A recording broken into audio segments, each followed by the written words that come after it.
Everyone. आज की class में आप सभी का स्वागत है। हम पढ़ेंगे तुलसीदास के पद। इससे पूर्व के लेक्चर में हमने तुलसीदास जी के जीवन परिचय के बारे में जाना था और आज से पाठ्यक्रम के अनुसार उनके विनय पत्रिका से 7 पद लिए गए हैं। उनके बारे में पहले विनय पत्रिका और पद संबंधी बात और उसके बाद में पद का सार। तुलसीदास जी के 279 स्रोत गीतों के संग्रह का नाम है विनय पत्रिका।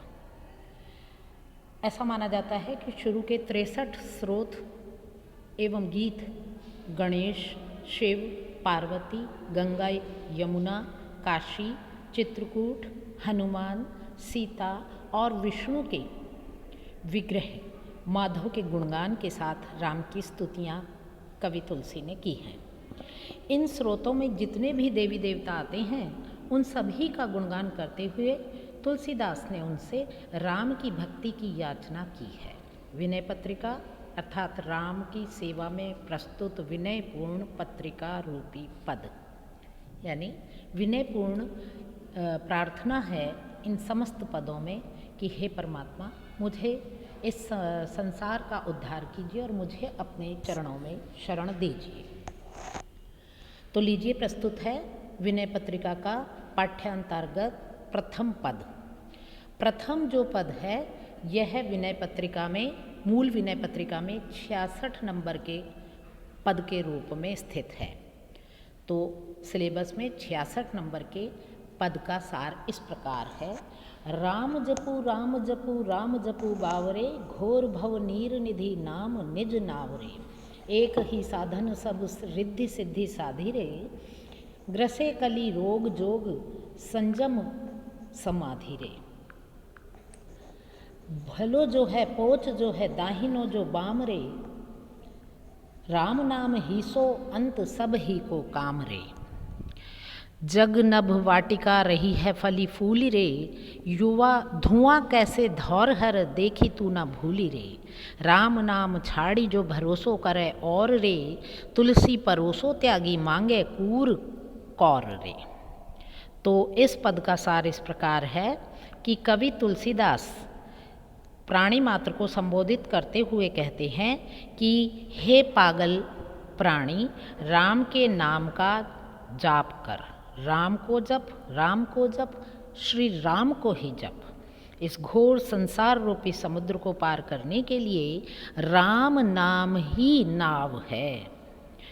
इस एक ही साधन से तू रिद्धि सिद्धियों को साध लेगा, क्योंकि काल रूपी रोग ने योग, संयम और समाधि आदि को ग्रस लिया है, अर्थात इनके माध्यम से मानव जीवन का कल्याण नहीं हो सकता।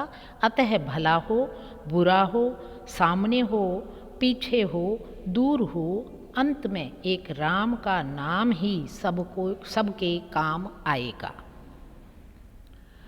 यह संसार रूपी आकाश वाटिका फली और फूली दिख रही है, अर्थात ये जो संसार है ये जगत मिथ्या है। जैसे पुष्प वाटिका में तरह तरह के फल फूल दिखाई देते हैं, आकाश में रंग बिरंगे बादल दिखाई देते हैं, वास्तव में संसार भ्रमात्मक है। इस संबंध में सुख भी मिथ्या है, झूठ है। धुएं के महलों को धुआं कैसे धौर हर देखी तू ना भूली रे। धुएं से निर्मित महलों को, अर्थात ये जागतिक जो संबंध हैं, स्त्री पुत्र आदि को देखकर तू भूल मत कर श्री राम के नाम का स्मरण ना करने की भूल मत कर। जो मनुष्य राम के नाम को छोड़कर दूसरे का भरोसा करते हैं, तुलसीदास कहते हैं, वह इस जगत में मूर्खों के समान है, जो आगे का परोसा हुआ, सामने परोसी हुई थाली को ठुकरा देते हैं कुत्ते की तरह से, और जो परोसी हुई थाली को अर्थात सम्मानपूर्वक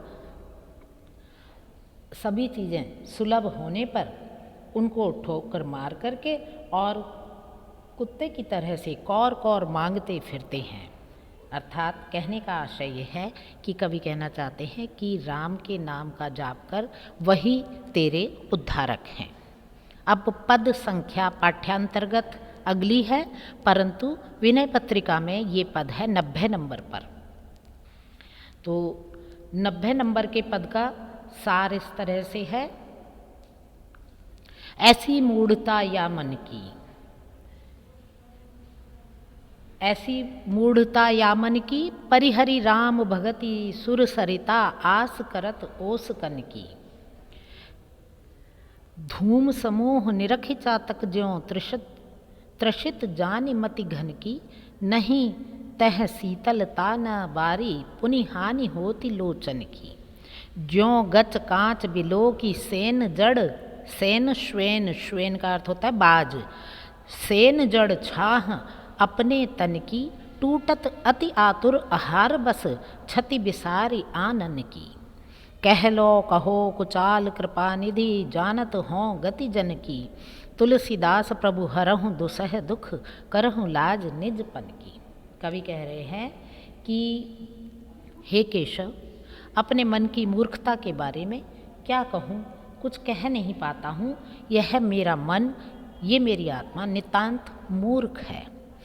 क्यों मूर्ख है, इसको सिद्ध करते हुए, उदाहरण देते हुए कवि तुलसी कहते हैं कि परिहरि राम भगति सुर सरिता, सहज रूप से प्राप्त राम की भक्ति रूपी स्वर्गिक नदी को छोड़कर आस करत ओस कन की, कि ये मेरा मन जो है ये ओसकण मृग तृष्णा की तरह से, और ओस कणों की, जिस तरह से ओस के कण किसी की भी प्यास को बुझाने में समर्थ नहीं होते हैं, उसी तरह से कवि कह रहे हैं कि ये मेरा मन राम भक्ति रूपी सहज सुलभ गंगा की भांति पवित्र और निर्मल भक्ति को छोड़ करके, राम भक्ति को छोड़ करके, और ओस कणों की आशा करता है। धूम समूह निरखि चातक जो त्रषित जानि मति घन की। धुएं के समूह को देख करके जिस तरह से चकवा, एक अन्य उदाहरण दे रहे हैं कवि अपने मूर्ख मन के लिए, कि जिस तरह से चातक धुएं के समूह को बादल जान करके बारिश की उम्मीद रखता है, उसी तरह से मेरा मन भी सहज प्राप्य राम भक्ति रूपी सरिता को छोड़ करके और मृग तृषित होकर इस सांसारिक मोह जाल में घूमता फिरता है। तो चातक के बारे में चर्चा करते हुए कवि कहते हैं, नहीं तह शीतलता ना बारी। उस धुएं के समूह में ना तो शीतलता होती है और ना ही पानी होता है, जल होता है, जल की प्राप्ति होती है। पुनि हानि होती लोचन की, अपितु चातक के नेत्रों को ही धुएं के कारण हानि को झेलना पड़ता है, अर्थात उसके आँखों में ही पानी आ जाता है, परंतु उस धुएं के समूह को बादल समझकर उसको ना तो शीतलता की अनुभूति होती है और ना ही जल की प्राप्ति होती है। एक और उदाहरण देते हुए कवि तुलसी कहते हैं कि ज्यों गच कांच बिलो की सेन जड़ छाह अपने तन की। जिस तरह से कच्चे कांच में बाज अपनी शरीर की छाया को देख करके टूटत अति आतुर आहार बस, आहार प्राप्ति हेतु आतुरता वश टूट पड़ता है, तो उस कच्चे कांच में अपनी छाया से उसको आहार की प्राप्ति ना हो करके क्षति बिसारी आनंद की, उसके चेहरे की ही क्षति हो जाती है। इसके आगे भी कवि तुलसी कहते हैं, कह लो कहो कुचाल कृपा निधि। हे कृपा निधि श्री राम, अपनी कुचालों को कहाँ तक वर्णन करूं, अपने कुचालों का वर्णन कहाँ तक करूं। जानत हो गति जन की, आप तो जन जन की, प्रत्येक प्राणी की अंतर की गति को जानते हैं, आप सर्वज्ञ हैं, तो अपनी कुचालों की का वर्णन कहाँ तक करूं। तुलसीदास प्रभु हरऊ दुसह दुख करहूँ लाज निजपन की। और अंत में वही दैन्य भाव की भक्ति प्रस्तुत करते हुए कहते हैं कि हे प्रभु, मेरी इस दारुण व्यथा को जानकर मेरी रक्षा कीजिए और अपने प्रण का पालन कीजिए। अपने प्रण का पालन करते हुए आप तो पतित पावन हैं, अतः अपने प्रण का पालन करते हुए हे महाप्रभु श्री राम, मेरे दुस्सह दुखों को नाश कीजिए और मुझे अपनी शरण में ले लीजिए। अग्रिम पद है केशव कहि न जाई का कहिए। विनय पत्रिका में इसका स्थान 111 नंबर पर है और कवि दार्शनिक भावों की अभिव्यक्ति करते हुए इस पद में कहते हैं कि केशव कहि न जाई का कहिए, देखत तव रचना विचित्र हरि समुझि मनहि मन रहिए। शून्य भीति पर चित्र रंग नहीं तनु बिनु लिखा चितेरे। धोए मिटई ना मरई भीति दुख पाई एहि तनु हेरे। रवि कर नीर बसे अति दारुण मकर रूप तेहि माही। रवि कर नीर यानी मृग तृष्णा स्वरूप जल। रवि कर नीर बसे अति दारुण मकर रूप तेहि माही। बदनहीन सो ग्रसे चराचर पान करन जे जाही।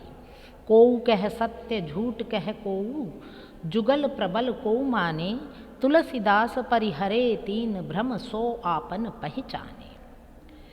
तो कवि कह रहे हैं कि हे केशव, कहा नहीं जाता, क्या क्या कहूँ। हे मेरे परमात्मा, आपकी इस विचित्र रचना को देखकर मन ही मन समझकर मैं मौन रह जाता हूँ, मुझसे कुछ कहते नहीं बनता।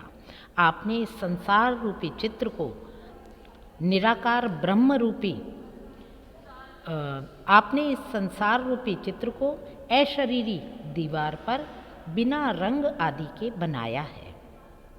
यानी कवि कहना चाहते हैं कि आपने अव्यक्त और निराकार ब्रह्म रूपी चित्रकार के रूप में इस संसार की रचना की है।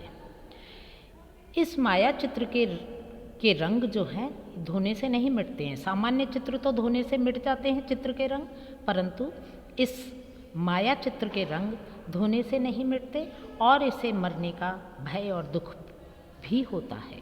अर्थात वही बात कि जड़ चित्र का रंग धोने से मिट जाता है, परंतु पंच भौतिक तत्वों से निर्मित इस शरीर रूपी चित्र को धोने से मिटाया नहीं जा सकता और इस जीवित शरीर रूपी चित्र को मरने का भय और दुख समाया रहता है। यह सब विचित्रता कहाँ दिखलाई पड़ती है? इसके लिए कवि का कथन है कि इसी शरीर में ढूंढने से ये सब विचित्रताएं मिलती हैं।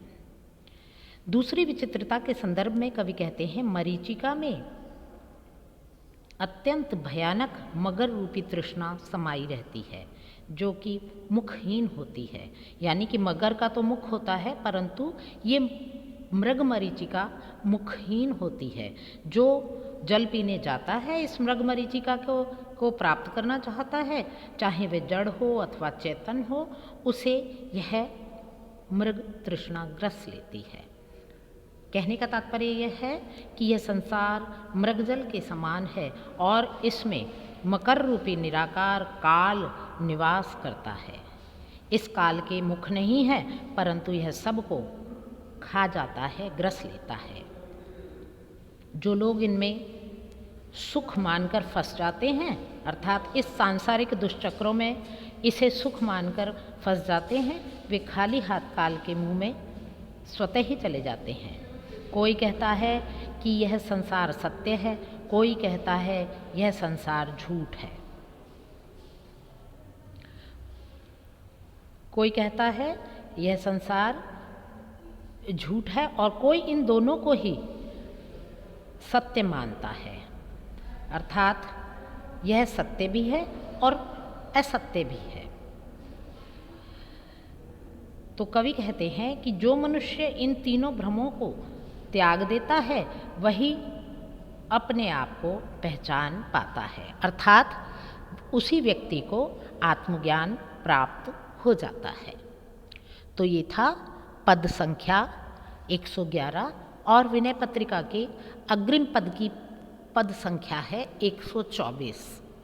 पद इस प्रकार है, जो निज मन परिहरे विकारा तौकत द्वैत जनित संस्कृति दुख, संशय शोक अपारा। शत्रु मित्र मध्यस्थ तीन ये मन की ने बरियाई, त्यागन गहन उपेक्षणीय अहि हाटक तृण की नाई। असन बसन पशु वस्तु विविध विधि, सब मनी मह रह जैसे, सरग नरक चर अचर लोक बहु, बसत मध्य मन जैसे। बिटप मध्य पुत्रिका सूत मह कंचुकी, बिनहि बनाए मन मह तथा लीन नाना तनु। मन मह लीन नाना तनु, प्रगटत अवसर पाए। रघुपति भगति बारि छालित चित, बिनु प्रयास ही सूझे। तुलसीदास कह चित विलास जग, बूझत बूझत बूझे। तो कवि कह रहे हैं कि यदि हमारा मन विकारों का त्याग कर दे तो सांसारिक दुख, संशय, शोक आदि समाप्त हो जाए।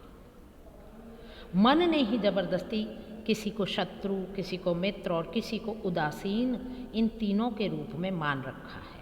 वस्तुतः कवि कहना चाहते हैं कि वास्तव में यहाँ ना कोई शत्रु है, ना कोई मित्र है और ना ही कोई उदासीन है। अतः कवि कह रहे हैं शत्रु सर्प के समान त्याग देने के योग्य है, मित्र स्वर्ण की भांति ग्रहण करने योग्य है और उदासीन तृण की भांति सर्वथा उपेक्षा करने के योग्य है।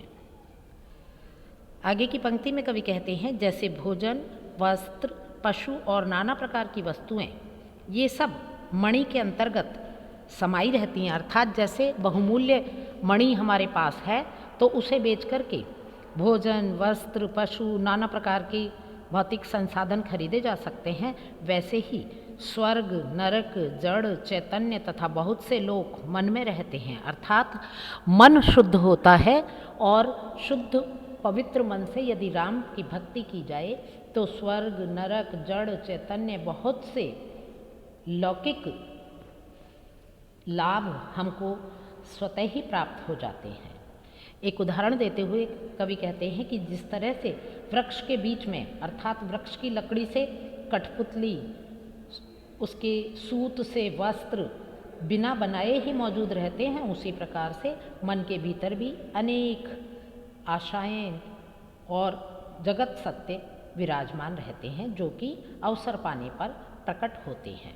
कवि कह रहे हैं कि श्री राम के भक्ति रूपी जल से चित्त के धुल जाने पर, स्वच्छ हो जाने पर, प्रक्षालित हो जाने पर अनायास ही ज्ञान चक्षु खुल जाते हैं। अर्थात स्वर्ग, नरक आत्मज्ञान होने पर, अर्थात आत्मज्ञान होने पर तात्पर्य यह है कि आत्मज्ञान प्राप्त हो जाने पर स्वर्ग, नरक, जड़, चैतन्य और अन्य लौकिक प्रश्नों के उत्तर स्वतः ही प्राप्त हो जाते हैं और श्री राम की भक्ति रूपी जल से चित्त प्रक्षालित हो जाता है। तुलसीदास अंत में कहते हैं कि राम की भक्ति रूपी जल से धुल जाने पर ही चैतन्य का, आत्मा रूपी चैतन्य का विलास रूपी जगत सहज ही समझ में आ जाता है। तो ये थे आज के विनय पत्रिका के अंतर्गत लिए गए 4 पदों का पदसार। उम्मीद है समझ आया होगा। अगले लेक्चर में फिर मिलेंगे, तब तक के लिए नमस्कार।